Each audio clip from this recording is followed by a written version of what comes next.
collision in the skies over Washington. Dozens of victims, big names, and new details that change everything. On the evening of January 29th, an air crash occurred over Washington, which could become one of the largest in U.S. history in the last 15 years. The American Airlines Bombardier CRJ 700 passenger plane, flying from Kansas to Washington, collided with a Sikorsky H-60 military helicopter while approaching Ronald Reagan Airport. The impact caused both aircraft to crash into the Potomac River.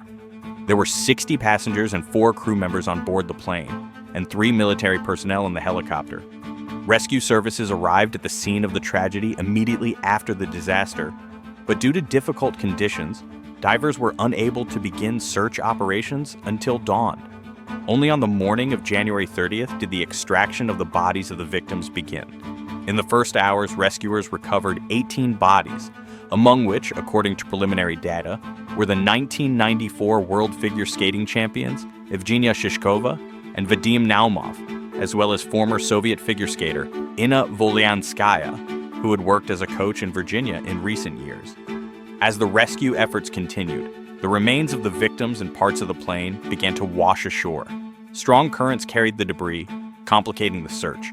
Police cordoned off the coastal areas, and local authorities warned that the process of identifying the victims could take several days. Meanwhile, it became known that a few minutes before the disaster, one of the passengers sent her husband a last message, writing that the plane would land in 20 minutes. Her husband responded, but the message never arrived. According to him, at that moment he felt alarmed, although he did not yet know what had happened. U.S. President Donald Trump said that the tragedy could have been avoided if the military helicopter had changed its flight path.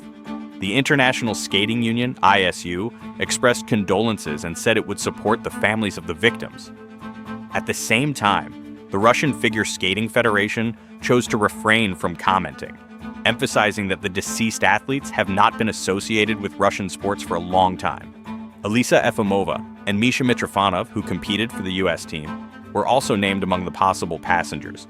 Their fate is still unknown. This tragedy is already being compared to the 2009 plane crash in New York, when a Colgan airplane crashed, killing 50 people. However, in this case, rescuers have not yet found a single survivor. The search operation continues, but the river current complicates the task. In the coming days, specialists intend to examine the bottom of the Potomac, as well as adjacent areas where the remains of the victims and the wreckage of the plane may be washed up.